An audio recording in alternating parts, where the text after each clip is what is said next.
This is Things Police See, First-Hand Accounts, with your host, Steve Gould.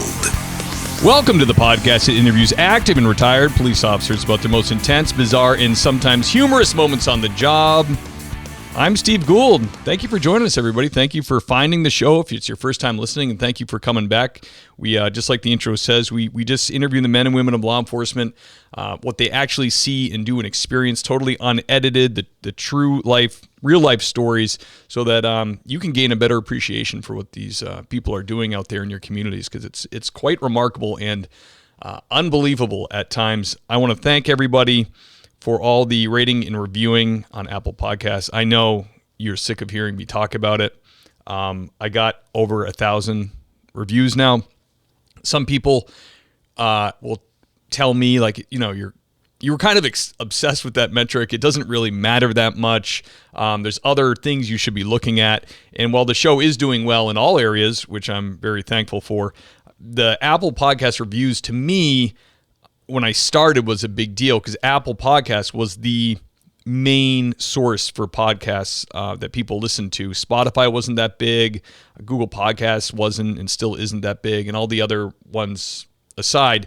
Now I think about 70% of listeners listen on Apple and 30% is Spotify. So there's been some changes. But anyways, when I was starting out 4 or 5 years ago, I would always, when I saw other shows that had the 1K next to their name, to me, it meant it was validation for them. It was like, okay, that many people have listened to the show and they like the show enough that they actually left a review. Because you have to have, to get that high, you have to have thousands of people listening for people to actually do it. I mean, I listen to a ton of podcasts myself, and I haven't left a review for half of them, although I love them, So that's why I've been kind of constantly asking for that and asking you to do that, and it's done. We're at 1K, over 1K now, but I'm going to back off on asking for that all the time. But I truly appreciate it, guys. It feels so good to have that, and it's at 4.9 out of 5 over 1,000 reviews. So that's really, really cool.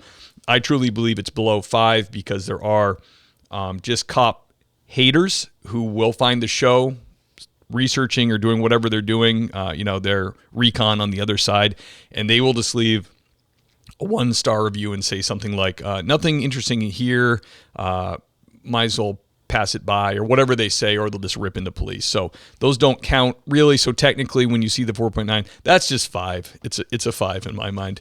So thank you guys for that. Truly, truly grateful. If you really love the show and you want to support it, you can do that at Patreon. The link is in the show notes. And from there, you can be a patrolman or a sergeant. And it really does help.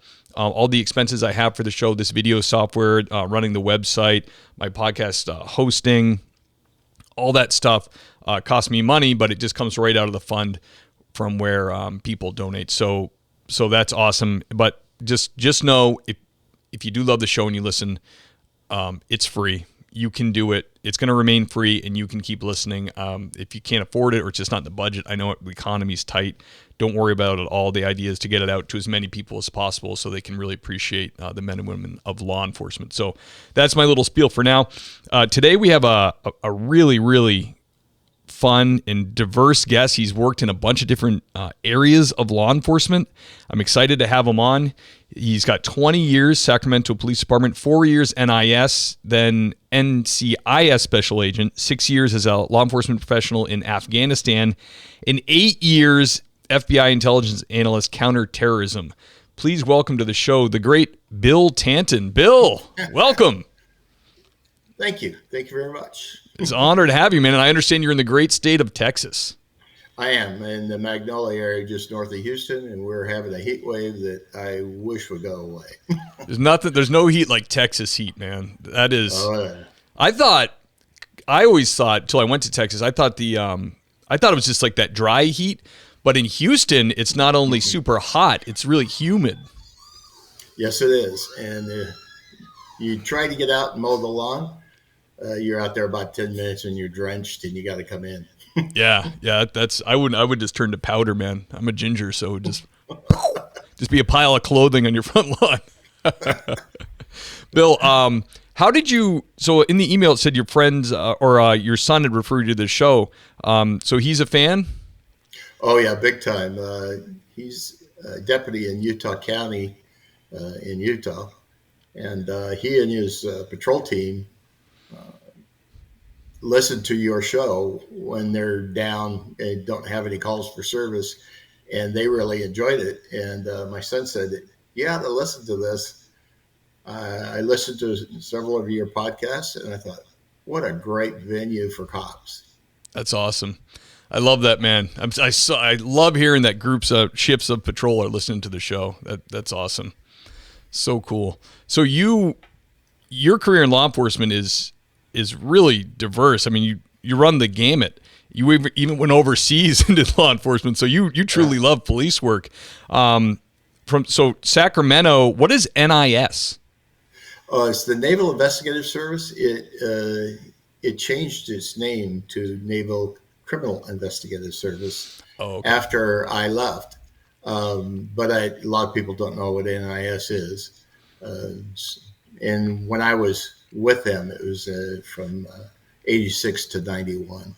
And so during that period, it was NIS. But shortly thereafter, they changed their name to the Criminal Investigative Service, or NCIS, like the show that's on TV. Yeah, you were there before it was cool, right? Now everybody knows what it is. Yeah, before nobody knew what it was. Yeah. I've said this before in the podcast, but when I was out of college and kind of trying to find my path, my dad had been a cop for his whole life, and he kind of encouraged me, like, explore other things and then come back to it if you want, which was good advice. But a friend of mine, one of my best buddies, his cousin was a special agent with NCIS out of Newport, the sub base. Yep. And I graduated with a computer degree, and I had law enforcement experience as a reserve. And he was kind of like, "Hey, you're actually the perfect candidate." They're really pushing computer guys right now, to be agents. And long story short, I precursor to the interview, I talked with this special agent for a while and decided not to do it because I just bought a house and I had a puppy, all that stuff. And I'm kind of I like to be near my family. I was kind of a homebody. And he kind of laid out the career path of being I was like, when can I get to Newport? Because that's I want to be in the New England area. And he was like, honestly, he's like maybe 10 or 15 years in, you'll be able to get some kind of area that you want. You might be, at the Great Lakes or at the West Coast or overseas. And I was like, I said, I don't know. And he's like, listen, this background is labor intensive. So if that's what you're saying now, then don't complete the application because it's going to be a big waste of everybody's time. And he was right. That would have been, I think it takes 8 months, up to 8 months to do an agent's background. That's probably on the conservative side. Yeah. Yeah. Because they go out to your neighborhoods. They do all the really in-depth stuff. Because you have to have a TSSCI clearance with poly. So, yeah, it's pretty intense. Yeah, I bet. So, in comparison, street cop versus NCIS agent, which one did you like better? That's interesting. That's a great question. I love both of them. I think I like police work because it's, more day to day and you're seeing the impact. Where NCIS, I did counterterrorism stuff, so it was more intelligence. Okay. Although it could be criminal, depending on how you investigated it. But most of the time, we were just collecting intelligence on terrorism groups. And in the 80s, that was kind of a beginning. I actually, Ramzi Yousef, I don't know if you know who he is, but he's the guy who blew up the World Trade Center in New York. He was in Manila when I was there, and we knew about him back then. Wow. Yeah, that's crazy. So who was the main group we were concerned with back then? Was it still the Middle Eastern players? Well, at that time, they didn't know.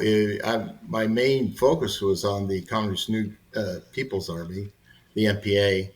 That was our focus because they were targeting U.S. military personnel. But we got word about some Arabic students in Manila that were being kind of secretive, and they were from Saudi Arabia and from Pakistan and from Afghanistan. Turns out they were probably the original Al Qaeda before everybody knew that they were Al Qaeda. Really? And they were in Manila, like hiding out? Making bombs. Wow. My uncle met his wife online. She's from Manila. And is it true? Because I've heard this story before that there's some like linemen I know that like, because they can make big money in a short amount of time, they will make like all their money and then they go to their house in Manila and live like a king. I mean, I'm talking like blue collar, high paying blue collar job, and then they go to Manila and they have like 15 people working on their property year round.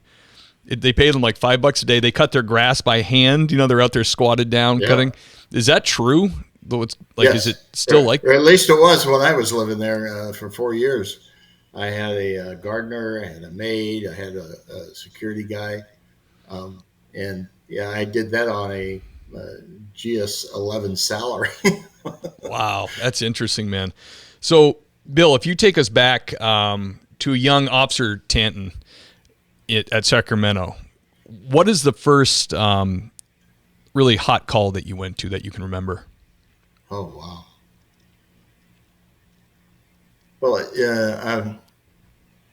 I guess it would be, I was a rookie.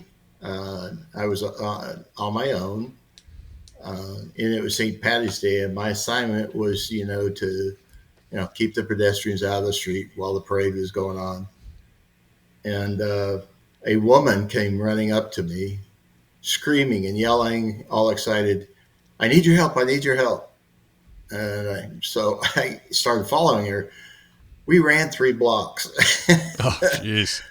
And what had happened was there was a milk processing plant in North Sacramento from downtown, and a drunk college student went between these 2 milk truck containers. You know how the tongue goes to connect those. Mm-hmm. Well, the truck didn't know that guy was there, and he pulled away, and the stanchion caught him and ripped him open and pushed him like a bug. So when I run around the corner, this woman is pointing, and I see this skull cap with a brain in it and body parts all over the road. And as a rookie, that was kind of like, oh man, this sucks. Yeah. And I held it together, and I called in the motor teams who came, and I was kind of telling them how that kind of bothered me. He goes, "Well, kid, if you can't handle that, maybe you shouldn't be doing this job." Yeah. And I said, "Well, I can handle it, but it just wasn't fun to look at." And every time I drive down that street, I get the smell and the sense of that scene. It comes back to me every time I'm in Sacramento, or I don't care how many years. It just sticks with you. Yeah, 100%. And it's funny, we've talked about on the show before, because we've had mental health professionals and that are police officers come on, and you kind of grow like those calluses to it, like yep. the fact that if you ever talk to a psychologist, they'll tell you that your reaction you have is good and normal, because that's not normal. But you're going to, in a police career, you're going to incur a lot of stuff like that. And it's not normal. And, No. Cops die young for a reason. We're incurring, you might see something like that once in a lifetime when you're a normal person, and your traumatic events might be years apart, but for a cop, it's like boom, boom, boom, boom. So I had similar experiences on working crashes and stuff, and I've always said that seeing the human body contorted in unnatural ways gets to the core of me. It really bothers me. And there are guys I've worked with before that I swear could be eating like an Italian sub at the scene. Like they just don't, like part of their brain is missing in my eyes. It's like, what is wrong with you? This is horrible. But yeah, so what year was that, Bill? Oh, gee, that was in 1978. So there's no like, hey, maybe you should talk to somebody, or there's no debriefing. It's just like hit the road. Oh, yeah. Peer support, all that kind of stuff didn't exist. They toughen up and deal with it. It was kind of the back in those days, that's the way it was. But those things accumulate over the years, and thank goodness nowadays there's peer support, there's psychologists can deal with that kind of stuff, and yeah, I think they're very important, especially if you want to stay in law enforcement for any length of time. You got to have that. Yeah, absolutely. And I think it's just for me, for any traumatic event, it's even if they bring in one of those teams like the peer support trauma teams, a debriefing, they really encourage debriefings now, which is nice because it normalizes it. So you're not the one reaching out; they're bringing it to you. But just talking with someone or a group of people about how it bothered them, or that's normal and okay. That's almost all you need. Like, okay, now I'm good. I don't really need to go to a lengthy therapy session for this one thing. Once you realize like my response is okay and normal, I can get on with my life. You know what I mean? I think I hear from older guys that have been on, or older in law enforcement, like in their career, that like you said, that cumulative effect. They'll do the whole career, and then they'll be standing in line at like McDonald's, and they'll start having like a panic attack, and they have no idea, and that's scary when you don't even know why, but it's because you have all that stuff. You know what I mean? Yeah, it'll come out eventually, right? No matter what you try to do. If you don't deal with it, it'll come manifest it in a way, probably not a good way. Right. What have you had in your career or in your life that you've kind of leaned on for like a pressure release valve? When I was working homicide, because of all the stuff, and there's a lot of pressure when I worked that, I did bonsais. Oh, like trees? Like bonsai trees. Yeah. Oh, no kidding. Yeah. I would go in the backyard, and the kids and my wife knew that I just needed some quiet time to kind of deal with what was going on. And an hour out there messing with my trees and come in, that was a good place. That's excellent. It's very zen, kind of just taking care of pruning a little tree. It's just, hey, Karate Kid. Yeah, it worked really well for me. Yeah, that's cool. And then you were in California at the time, so it was good climate for it and all that. Yeah, exactly. That's awesome. That's really great. Did you kind of hold back telling too much to your wife so you didn't traumatize her, or did she want to hear everything? Well, it was kind of tough. She was a 911. We were married young, but she became a dispatcher, and then she became a dispatch management. And so she knew a lot of stuff that I was going to. Yeah. But I didn't get into the details of a lot of the stuff. I think the ones that bothered me the most were the child deaths or murders. Yeah. Because I had kids about that age, and so that was tough. Gangster stuff I could do all day long. I didn't seem to bother me that much. Yeah, no real loss of innocence in the gangster thing, compared to a child. Exactly. Yeah. Yeah, absolutely. Bill, can you describe a strange or bizarre thing you dealt with on the job? Oh, wow. Yeah. I was working in gangs. I picked up a guy that was wanted for assault with a deadly weapon. He shot some dude. And I was driving back to headquarters to conduct an interview. And I was on the ramp going northbound on I-5 before we get to downtown. And there was a gore point where there was a truck in the gore point between, to merge onto the freeway. And I saw a van that had crashed into the back of it. It was a transport van for the sheriff's department. The front end was pretty much smashed. The driver was severely injured. All the prisoners in the back were severely injured. And a sheriff's deputy that I knew as a female was dead. Oh. And you could see her wedding ring. And I'd seen her at booking several times. And there were severe injuries inside the van, but it was hardened. And so I had these crowbars in the back, my sledgehammer for search warrants and stuff, trying to get in. I broke two crowbars and could get in to save these guys that were in the back. Wow. The fire department was rolling to another call, saw me, pulled over, and they tried to help. They broke their crowbars. Jeez. We ended up having to call in a special piece of equipment to saw through the side or in the top, and then pull them out and extricate them and get them to the hospital. And then we were able to save the driver, but she had a tremendous amount of guilt. We had a debriefing on that particular incident, and I didn't think that it bothered me that much till years later, and I saw a picture that they had posted in the sheriff's department.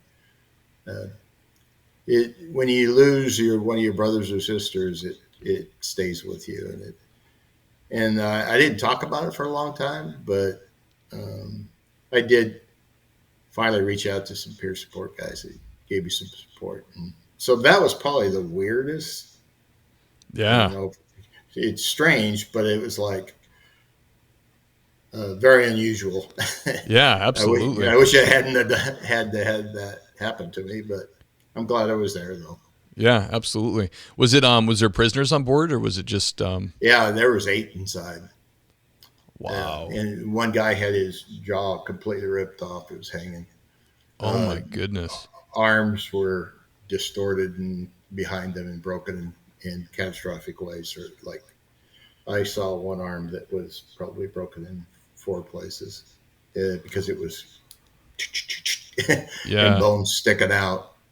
Wow. Just a bunch of very. I let the EMTs and the firemen extricate him out, but it was very interesting when I had to call in dispatch. I said, "You need to get a sheriff supervisor on scene now," because I didn't want to put out that they had a dead deputy. Yeah. But I said, "Get him here as quickly as you possibly can," and that started the notification process. In fact, the sheriffs were probably one of the first other law enforcement to get there. Okay. And you back then, did they have? You said they used a saw. Did they not have the jaws back then? The jaws of life. Yeah, and it broke one of the jaws of life. I heard that was impossible. Yeah, wow. No, the tip broke. So because it was trying to get in and wedge in because it was a hardened vehicle. So hardened, like the for prisoner transport, it was like the metal on the van was different. It was like hard, like yeah, really. And they had bars in it and stuff. I didn't know that. When you look at it, you couldn't tell. But they did have like bars in the windows and stuff like that. I saw that, but not in the body. But yeah. Interesting. I guess I'm just naive. I didn't know that their transport vans were any kind of special armor or hardened steel. I mean, it makes sense if someone's going to try to kick their way out, but yeah, it was kind of interesting. Ted Kaczynski, the Unabomber, he was prosecuted in Sacramento. I think they got certain vehicles transporting back and forth to court. I don't know if that was the reason why they had that kind of stuff, but I knew that after that I realized that most of their transport vehicles were like that. Yeah. Those vehicles are incredible. Have you ever seen? I watched maybe on Discovery Channel. They showed where they make the specialized vehicles for like the president and for stuff like that. It's like in Colorado or something. And the reason you see you might see the Tahoes or the limo or whatever the president's in, they're like older models, and you're like, why wouldn't he have a brand new one? It's because they're so expensive, and they take the entire car apart, and it has armor on the bottom like a tank for mines, and then all the Kevlar in the doors, and it's really, really remarkable how they do that. Yeah, it's a specialty for sure, and you pay for it. Oh yeah. I'd love to get a used one. Probably never sell them to the public. Why does this guy want this? Man, that's a terrible and tragic story, man. That's brutal. Yeah. Yeah, One of many. Yeah, I got plenty. Bill, can you tell us about your most intense or terrifying call? I don't know if it was terrifying, but it was probably the most difficult. I was an NCIS agent in the Philippines. Um, I had a very close working partner, Doug Casina, who was a special agent. I'd recruited him to come to the Philippines and work with me in our genre. I had a source that was down in Bataan province, and the MPA had tried to get me a couple of times. And so my boss said, "You can't go down there. We're going to send Doug." And I said, "Nah, don't do that. Let's make him come to us." My boss said, "No, we're going to send Doug and Jerry." It was Doug Casina and Jerry Kramer. And I got sent on another assignment to Manila. I remember coming back on the freeway. There's one way into Subic Bay, which is in one of the provinces in Zambales. And there's cryptic language going on the radio. "We can't find Mrs. Casina." And I went, that's probably not a good thing if they're trying to find my buddy's wife. Yeah. And I came around the corner. There's traffic backed up. And I told my partner, I said, "Get past this traffic. Go on the shoulder. Get up there." And I found Doug and Jerry dead, crushed. The MPA had set up an ambush on a L turn. And so they came around the corner about 80 miles an hour. And so the only reason why I was able to recognize him was because of the clothes he had on that morning. To lose a partner when he was doing something that probably should have been my responsibility. I had some serious survivor guilt from that particular deal. It eventually caused me to leave the organization and return to law enforcement. Wow, that is crazy. So were they on their way to do that mission, or because they were still? They went down to Patron province to meet with my guy. They did, and on the way back, and there's one way in, one way out down in Patron province. And when they were coming out, they saw him, and they tried to flee back to the base. They didn't know about the safe house I had set up, and so they could go there. I'll be candid. I was not real happy with my management for forcing them to do something that I knew was not going to be a good outcome.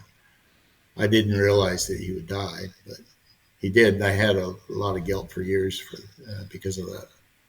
Yeah. How come they couldn't find his wife? They were at the swimming pool with my wife, who was the swim team president, and they just didn't, back then you didn't have. Oh, they were looking to notify her. Yeah, they were, notify her that her husband had been killed. Oh my goodness, that's so tragic, man. So these guys were, when you're working over there, they were. This wasn't like a cushy desk job. They were after you guys. Oh yeah, yeah. A lot of people don't know the stuff that we did over there. It was definitely high risk. We worked closely with 3-letter organizations over there a lot. What kind of how do you operate over there? What kind of jurisdictional power do they give you over there? Well, that's excellent question. I actually had more authority to operate outside the U.S. than within the U.S.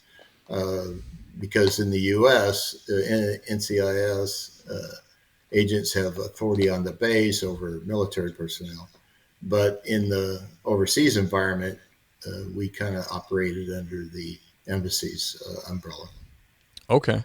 So you guys are like, for day to day for you, you're carrying a gun in handcuffs? Oh yeah, I in my vehicle I had a Uzi with a bunch of magazines, my sidearm. Of course, we would wear a vest if we were going out to a source meet or something like that. But, yeah, it was. We would go out and collect like when there was a coup. Corazon Aquino had like 3 coups while I was there, and so we go out and gather information. And I was a DoD school teacher. You were a DoD school teacher? By cover. Gotcha. I'm a little bit slow, Bill. You have to spell it out for me. It's all right. Wow, man. So that's incredible to be putting that. That's your job. That's your assignment. And you would probably feel like so it's really dangerous. There's people want to assassinate you. You probably feel like you want to have like full pack on. I'd want like all my patrol stuff. I'd want my duty belt. I'd want my vest, but you can't. So no way. That's the worst. Yeah. In fact, I was surprised at how little I did have when I would go out and do some of these things. And a lot of the times I did them by myself, which today would be like insane. But I just remembered getting back to Subic and seeing the Marines at the gate and showing my credentials. It was like, oh, I could finally relax, and I felt safe. So I have a real admiration for young Marines. And like when I'd go to the embassy, they were there. I always felt secure when I saw them. So Marines have a special place in my heart. Yeah, absolutely. Man, I'm trying to put myself in the headspace of living that life that you did, and having your wife there or family. Like how would you ever feel? Because then you're out doing missions and your wife is just there. She's under protection, obviously. Yeah, I lived on base and we had really good protection at my house and around the base. Oh, okay. But she had no idea what I was doing. She thought I was just going into the office to take care of paperwork when this stuff was going on in Manila. She didn't realize I was in Manila doing stuff. Yeah. It wasn't until like many, many years later that she goes, "You were in Manila when that was going on?" I go, "Yeah." She didn't know until years later. Yeah, the wife of a special agent. Yeah, that's crazy, man. The God bless you. 'Cause that takes an incredible amount of bravery to just live that lifestyle and to want to do that. When you're saying you're doing little missions and you do stuff by yourself, can you think of a memorable time where you did something alone where you were like, there should be more people here? Absolutely. One of the coups, Gringo Hanasan, they call it the bloody coup. They load us up with money and gratuities, and we go out and collect. And I went to an encampment that Gringo Hanasan's guys had set up and took over the military camp. Gringo Hanasan was a U.S. trained Special Forces guy, really good leader. And so I went there by myself, and there are shops around the base, that all the military guys that go drink or, buy food stuff. So I thought, well, I'll just go there and get something to drink and hang out with the guys and see what I can pick up. So I did that by myself. And one of the soldiers says, "What are you doing here?" Oh, I says, "Well, I'm just back from leave. I'm a teacher." Yeah. And he goes, "Oh, well, my boss wants to talk to you." And I was like, "Uh-oh, this is not going to go well." And so I said, "Well, let's have lunch and let me buy it and let me buy you some beers." And so they ordered it up and gave some money to them. I go, "Hey, my partner's in the car." And I had set up my passenger seat with a coat and a hat. So kind of gave the impression, because it was parked quite a distance away. I said, "That's my partner. Let me go grab him so we can, have lunch together." And he kind of looked at me sideways. He goes, "Okay." And I started walking, and I turned around and waved to him and just kind of say, "1 minute."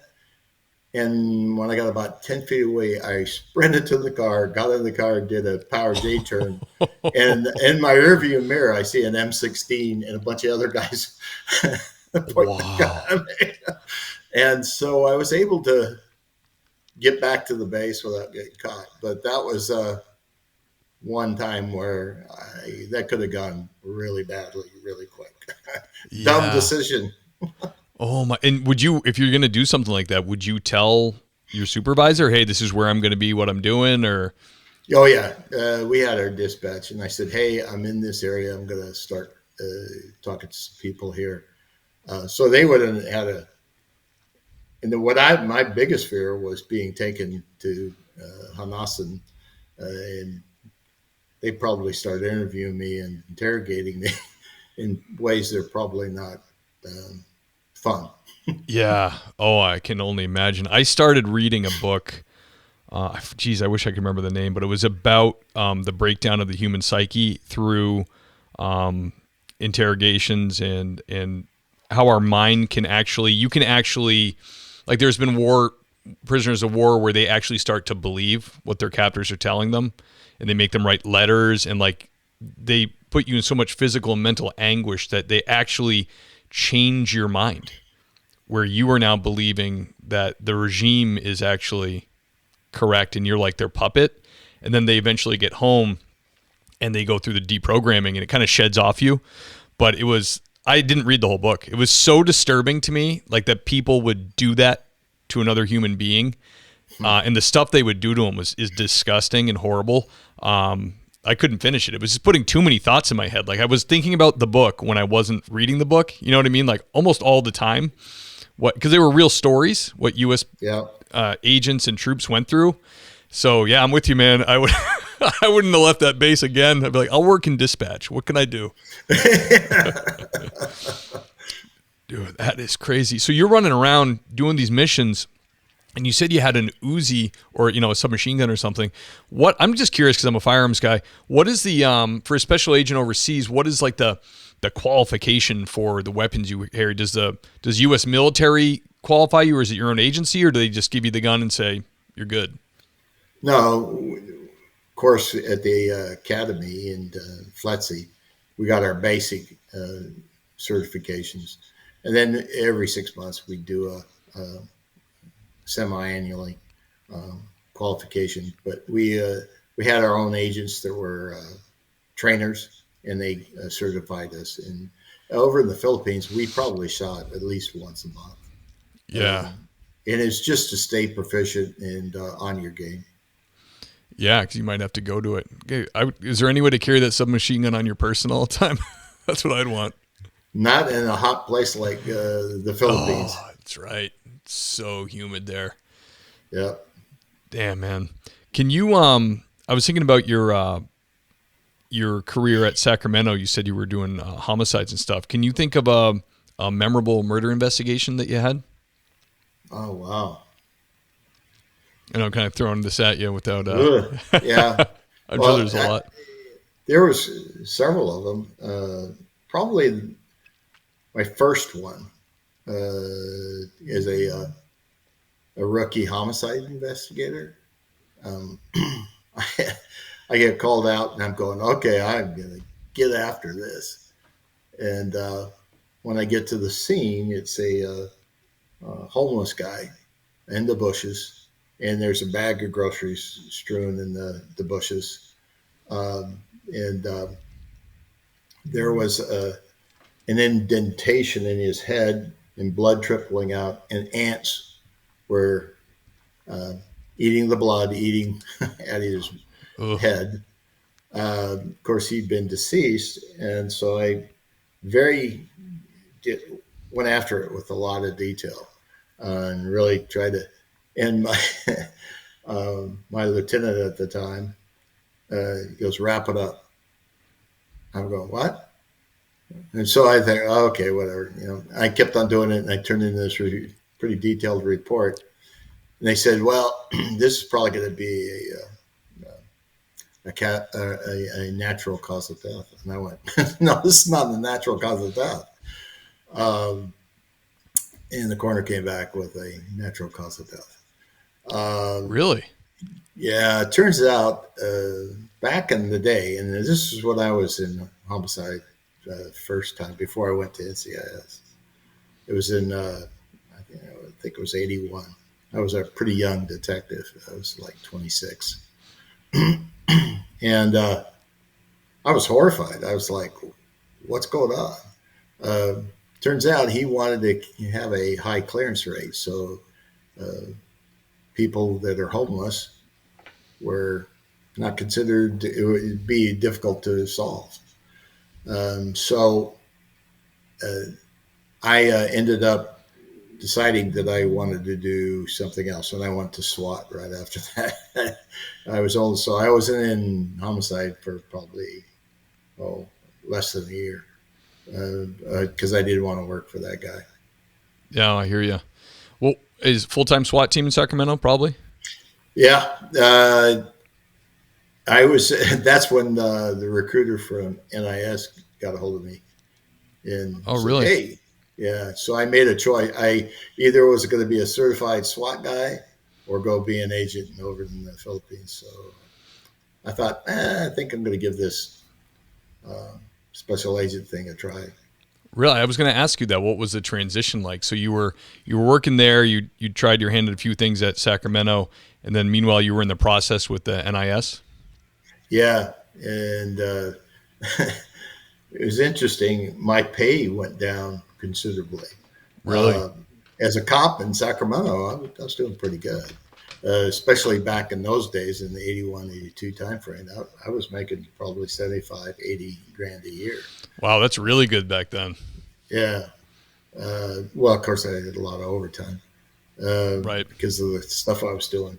You're working for it. Yeah, and I had 6 kids at that time too. Wow, that's awesome! You have 6 kids. That's great. I've got 31 grandchildren. You're kidding? No.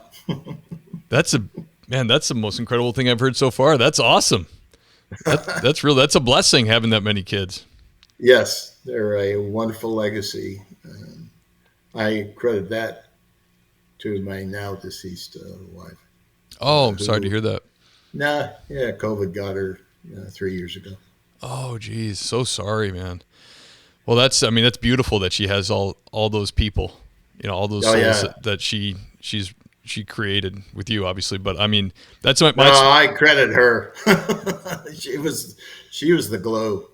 Yeah, women are incredible with children. It's like I only have 3 kids, and it's like it's my wife and I's biggest regret that we didn't have more. We've been thinking maybe she's 38 now, I'm 43, and I'm like, I don't know. People are having kids later, but it's much harder and there's more risk. And man, having a family like that is just so awesome. And women with childbirth are truly incredible, where it's like right after the baby, the birth of the first child, whatever child, it's kind of like, I think this is good. This is enough or whatever. But then their brains, they're the ones that go through all the pain and the childbirth. But within a few months, every time it's like, I think we could have another one. You know what I mean? Like, and then I'm still remembering what we went through, and I'm like, really? All right. I'm up for it. I can't believe you are, but awesome. Yeah. That's really cool, man. What a blessing. Can I ask you about when you're working overseas? I know I'm jumping back and forth here, but you have so much stuff I want to hear about.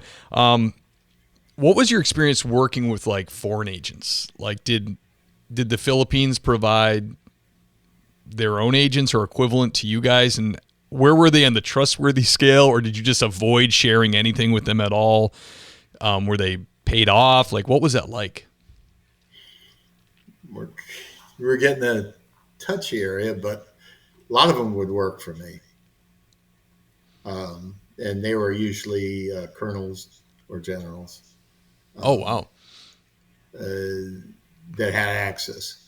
They were really good. They were usually working the intelligence side of things against the MPA. And so they had a lot of knowledge, access, and had the authorities to act. So that's kind of why we built those relationships.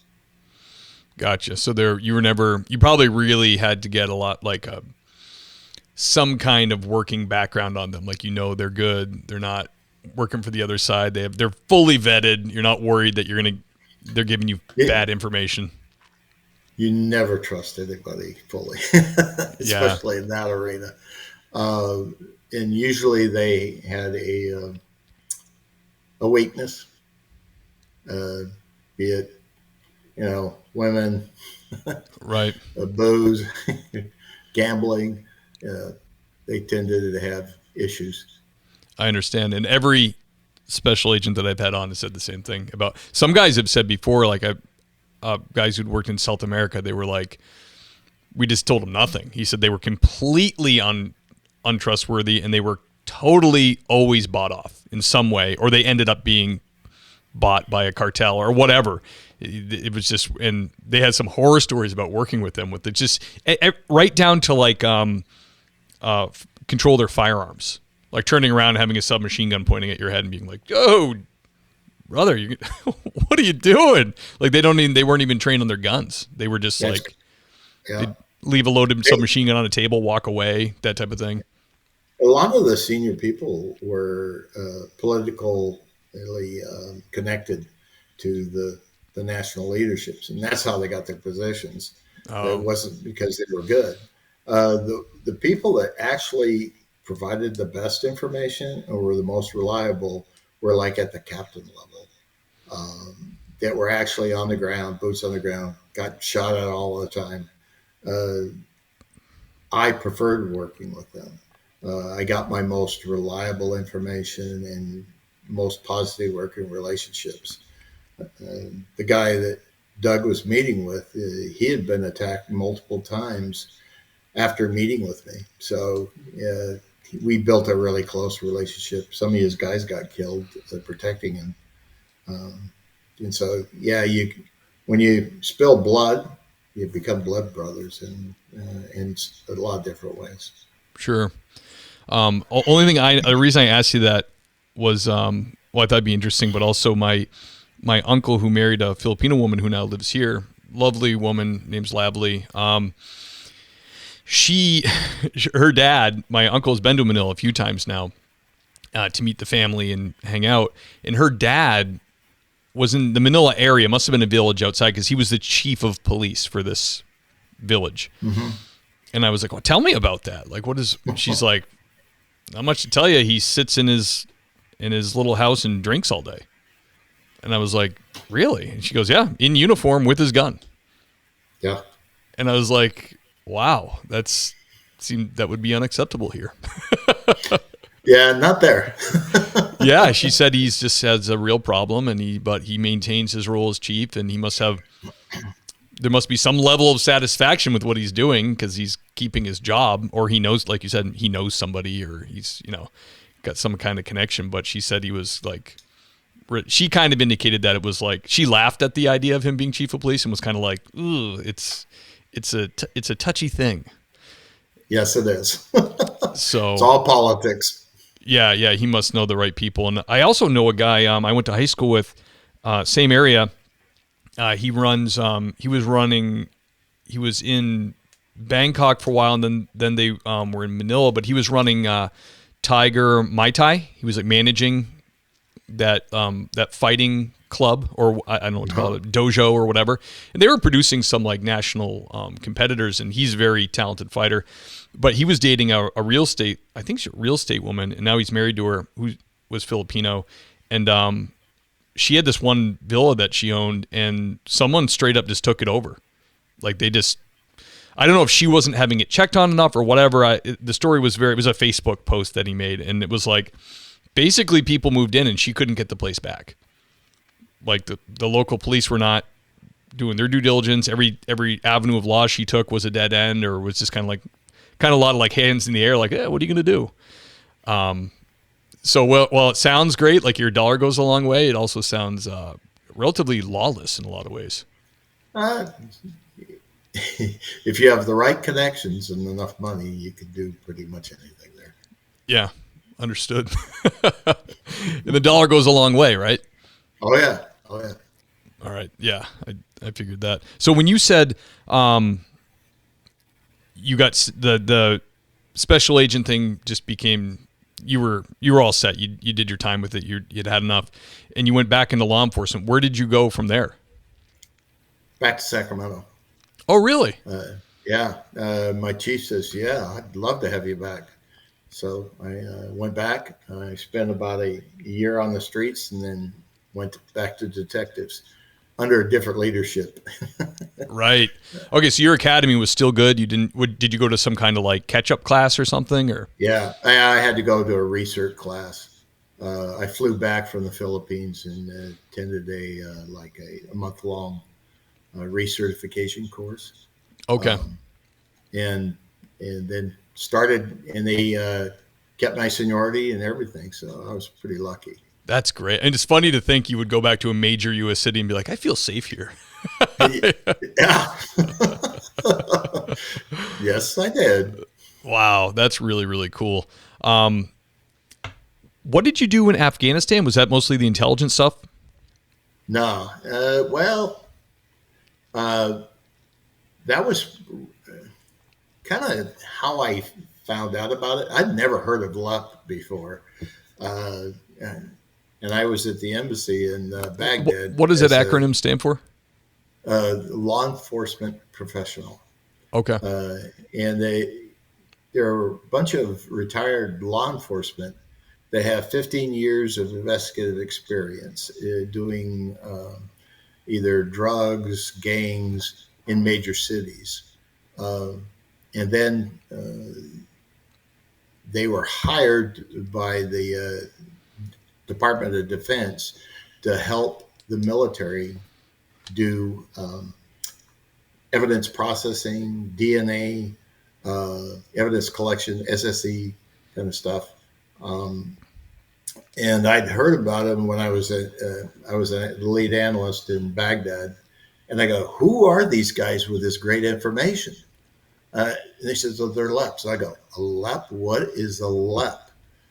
And they, some of the people the military people says, these guys are great. They help us process information. El-Baghdadi, who was not known for ISIS yet, the military, through the LEPs, said, you need to focus on this guy. He's bad. Yeah. So this is after Sacramento, Bill? Yeah. Well, yeah. Okay. As soon as I turned 50, I retired. And I decided to act on I said, I think I want to do this LEP thing. Okay. And when I put in my application and they hired me, I thought I was going to be in uniform, working in a battalion headquarters, advising, going out on missions with the military. They said, nope, you're going to a special unit. You're going to ISU, which is the investigative surveillance unit. They were undercover Afghans that targeted the rat lines, supplying IDs, explosives, plastic caps, that kind of stuff. Wow. And so we were embedded with special forces guys. So we would take our guys, have them put on button cameras and stuff and go and buy this kind of stuff. And then when they'd make delivery to a certain place or we knew they were going to be in possession, the SF guys would put together an op and we'd go in and execute that. Wow, that's Christopher Strom was on the podcast. He was a New York City intelligence officer, and he went over and did. It sounds like similar stuff. Do you know Chris? I don't, but there was a bunch of us. There were some guys that were in Iraq. There were some guys in Afghanistan. But the ISU gig, I kind of got in towards the end of it. By the time I got to it, I only worked in it for a year. Then I got put into another LEP position as what they call a LEP 1, advising the general for RC East on police matters. Oh, man, that's fascinating. What is your family saying to you when you're like, I think I'll go overseas and do this? That's a really good question. First of all, I had a wonderful wife that was very supportive. My son at that time was in the Army. He was Special Forces. And so we kind of, she knew the importance of the work and supported me 100%. Of course, the money didn't hurt either. So right. With 6 kids going to college and stuff like that, it helped fund that kind of stuff. And so she was supportive of that. Amazing woman. My successes can be directly tied to her. Clearly, she had a mind for adventure, much like you. Yeah, I think so. Seeing the world and she loved to travel. She did some amazing things herself. Right. Yeah. Yeah. Well, I mean, it's men and women were created for each other to support each other, and it sounds like you had a great one. I was very lucky. Very lucky. It's incredible. So you did that in Afghanistan or Baghdad, Afghanistan for 8 years? Well, I did my time I retired in 2003, and I decided in 2012, and I'll try not to be political. You can be political. It's fine. There were some things that were going on. My last assignment pretty much was in Baghdad, working at the legal attaché office there as an analyst, not as an agent. A lot of people get that confused. I was too old to be an agent. But I was doing intel work. And that, we knew that the Sunnis and the Shia were not sharing power in Baghdad. And myself and my counterpart from across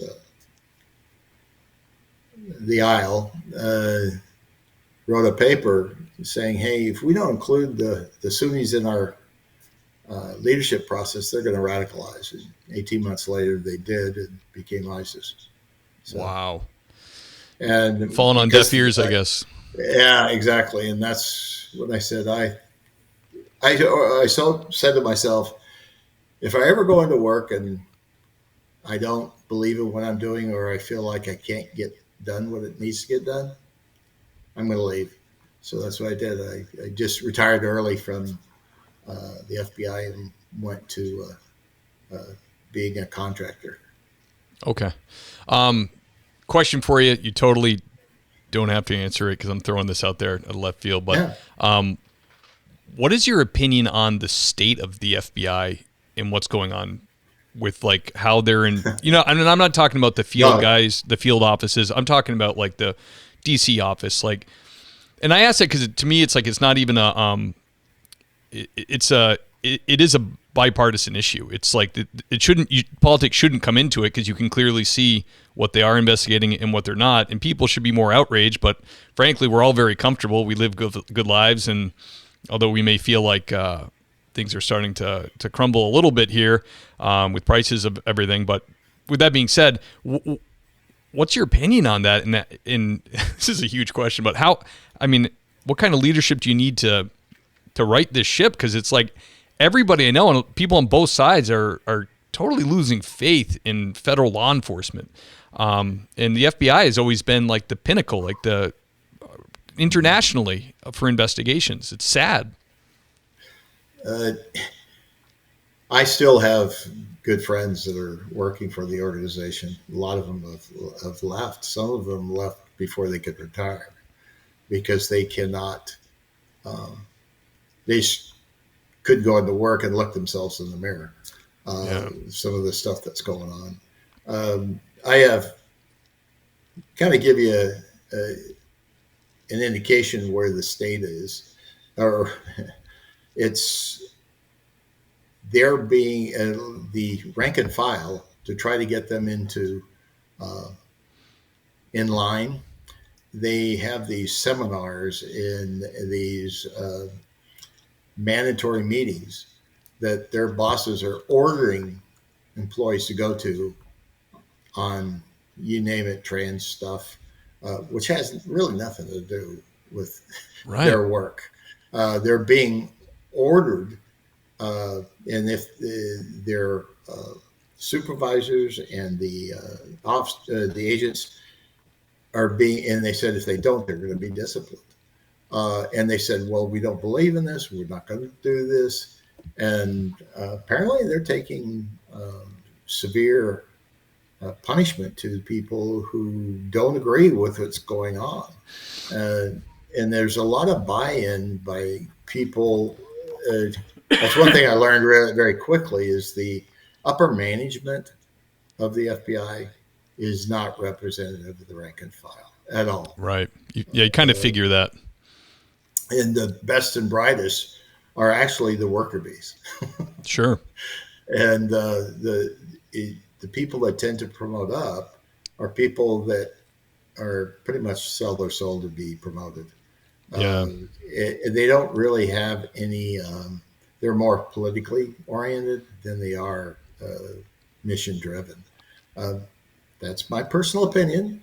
But I think it's the opinion of a lot of people within the organization. I left before it got real bad because I saw it coming. Yeah.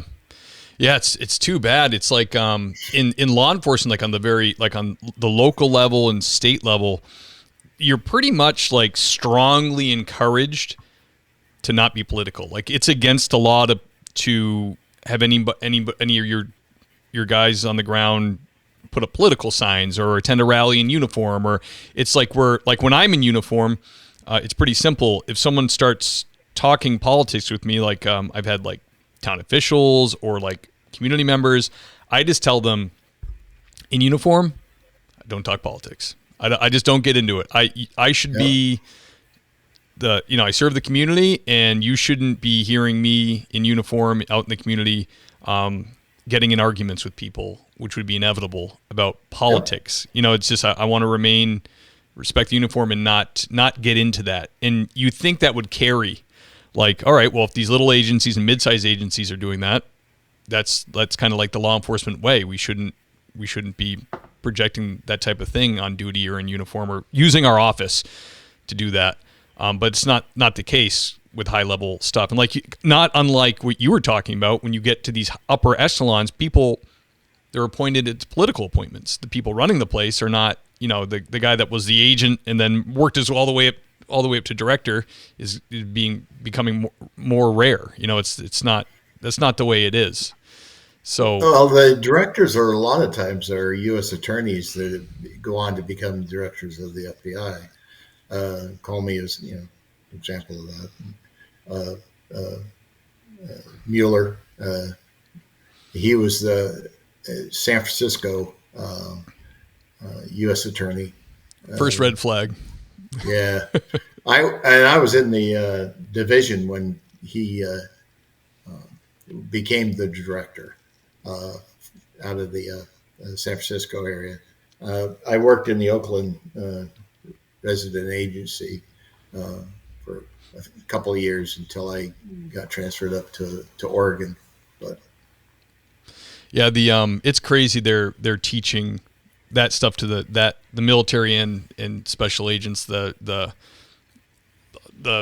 overemphasis on DEI stuff and trans stuff. The trans stuff to me, my wife and I talk about all the time, is like, it's like mind blowing, because we're old enough to remember when transvestites and all that stuff were kind of like, were like just in the shadows, kind of just like a weird thing that you were like, oh, it's grown men that have a fetish that dress like women, and it was just kind of like this weird little kink thing, where now it's like they're literally asking you to deny science, male and female, and if you and any scientist worth his or biologist worth his salt will tell you a man can't become a woman can't become a man. That's not how they were created.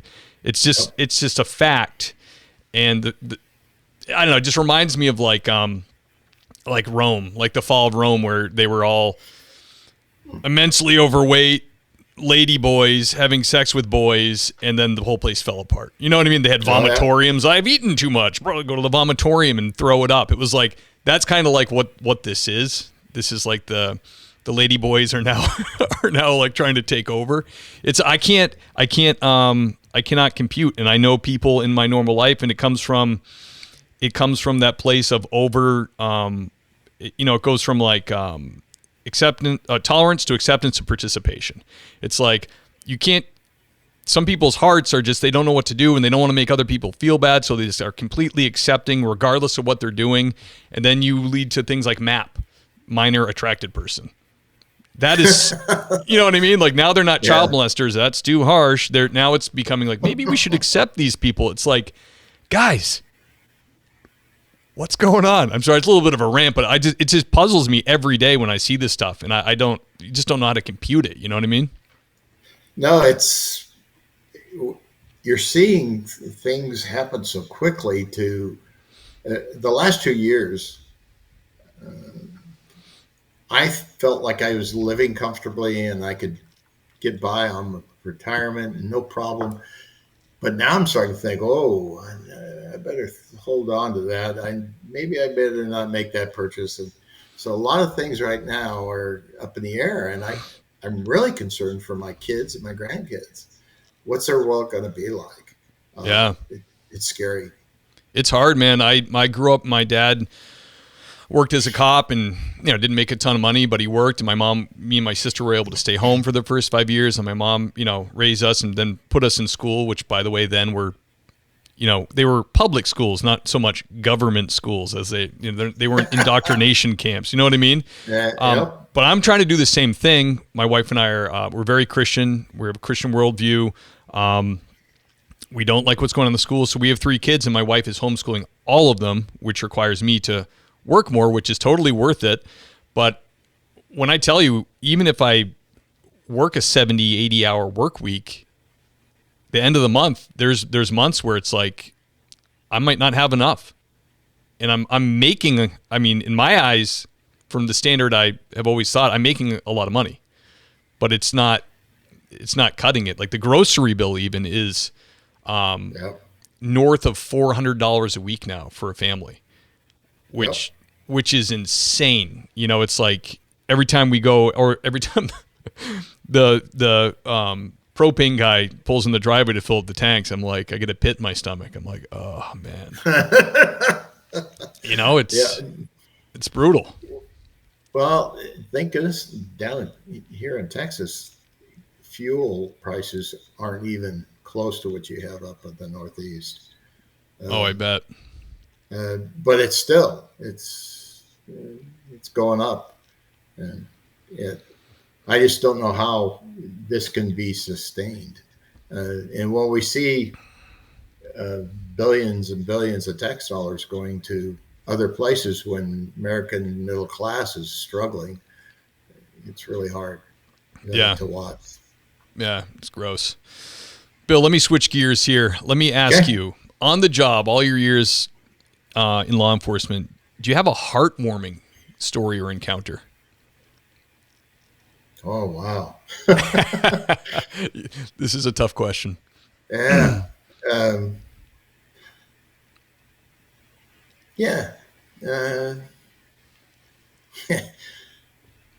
I'm trying to think. There's that's not really heartwarming, I don't think. This is what every cop does. They're like, no, that was horrible. That wasn't that heartwarming. Yeah. It was, that's a good. I can move on to the next one. No problem. Yeah. All right. That's a hard one. No, it is. And I always go back to this one story that a guy who came on told me, and he was like doing the same thing. And he's like, well, there was this one time, and the story essentially was this mom blew her own head off, and it went all over her son that was in the back seat. And then down the road, he came and thanked him at the police station. And I was like, that's a pretty rough, heartwarming story. Well, I think I do have one. Okay. I was a brand new sergeant. A robbery in progress came out, and it was about 5 blocks from our station, up in the north area of Sacramento. And so I said, I'll roll on that call. I was the first person on the scene, which as a sergeant shouldn't be the case, but it was on this one. And there was a guy laying on the ground, and he had a towel over his legs. And you could see he was in a lot of pain, and there was a dark stain on this towel. So they said, he's shot. And so I pulled the towel off, and his artery on his leg, carotid, or not the carotid, familiar artery, was squirting up about 3 feet in the air. Whoa. So I immediately clamped down on it, put my knee into that as hard as I could. He screamed, of course.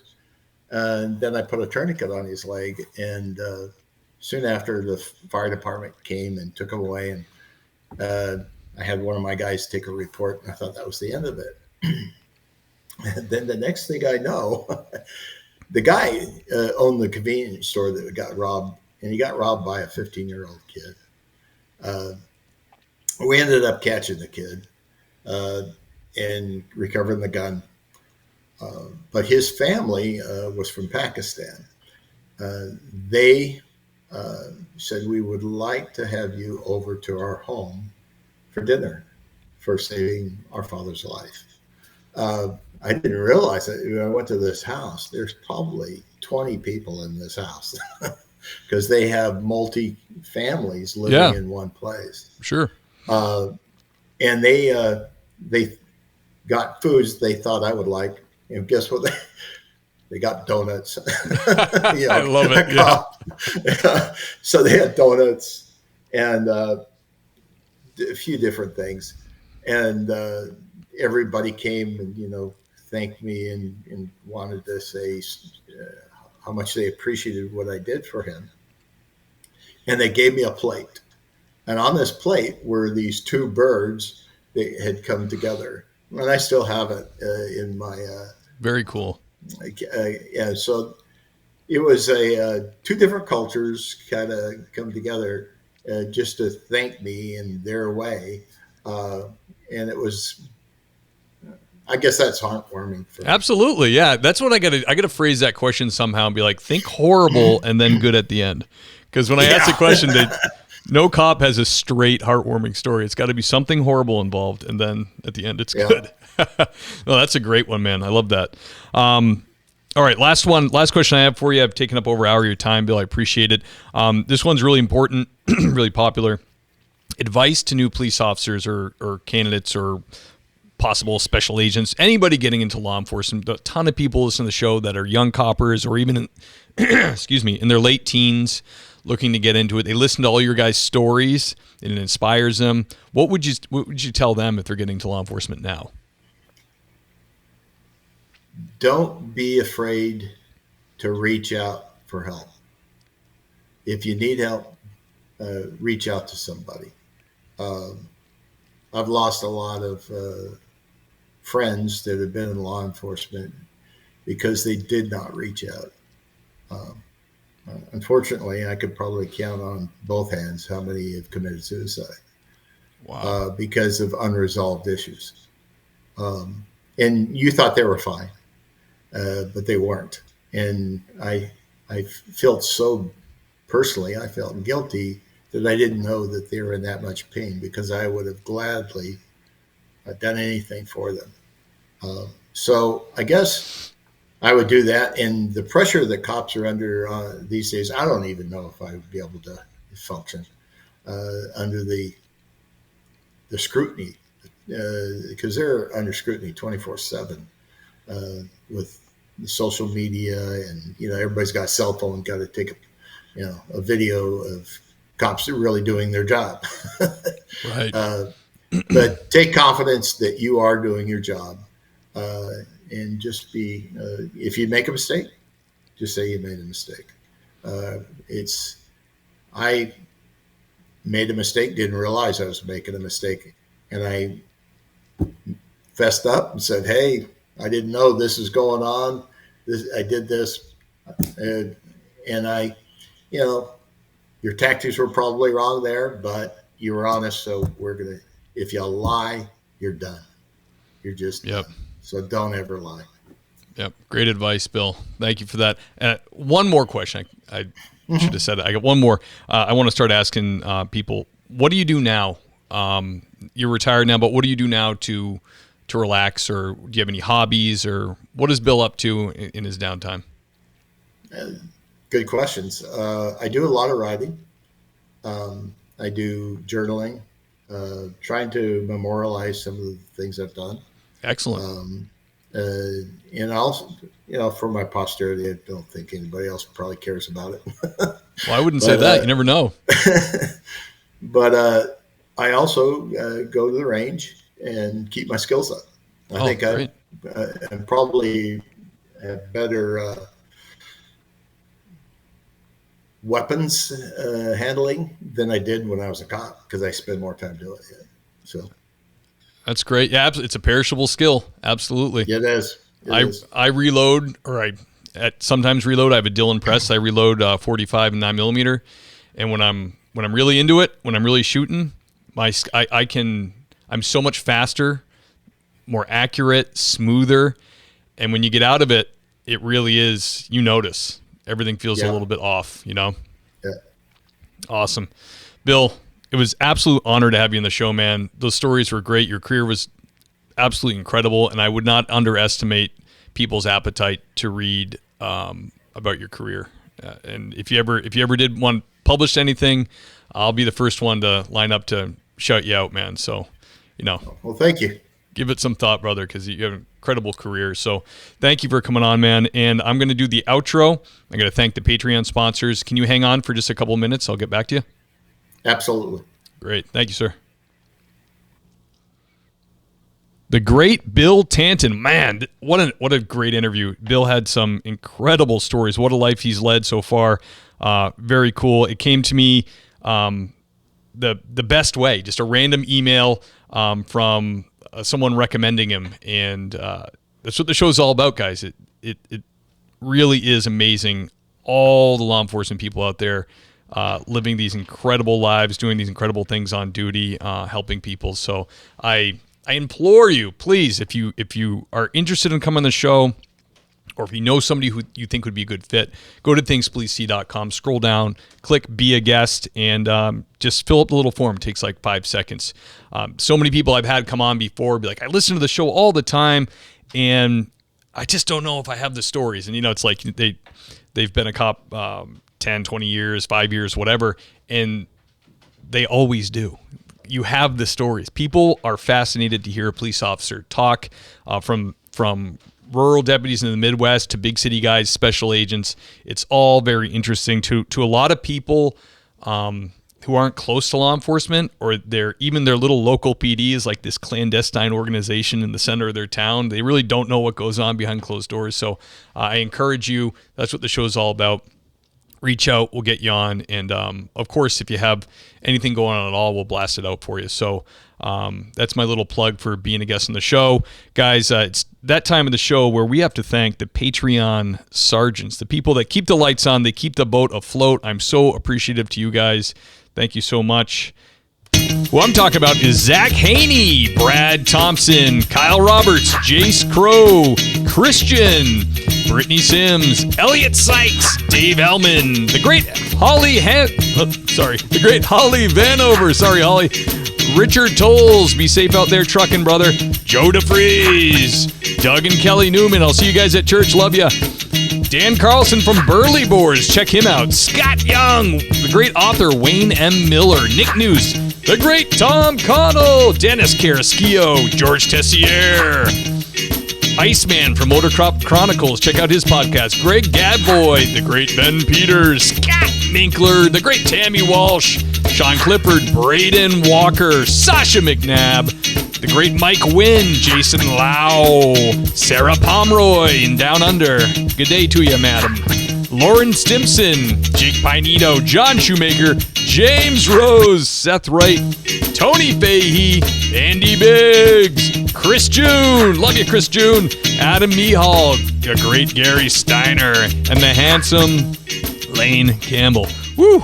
The list is getting long, and I love that, guys. Thank you so much. And if you want to support the show monetarily, help me keep this baby going. Help me work less hours so that I can spend more time podcasting. That is the dream, folks. If I could work, even if I could work just a 40-hour work week, I could get more podcasts out to you. I guarantee you that. So thank you, everybody, for the support, and I will see you guys next week.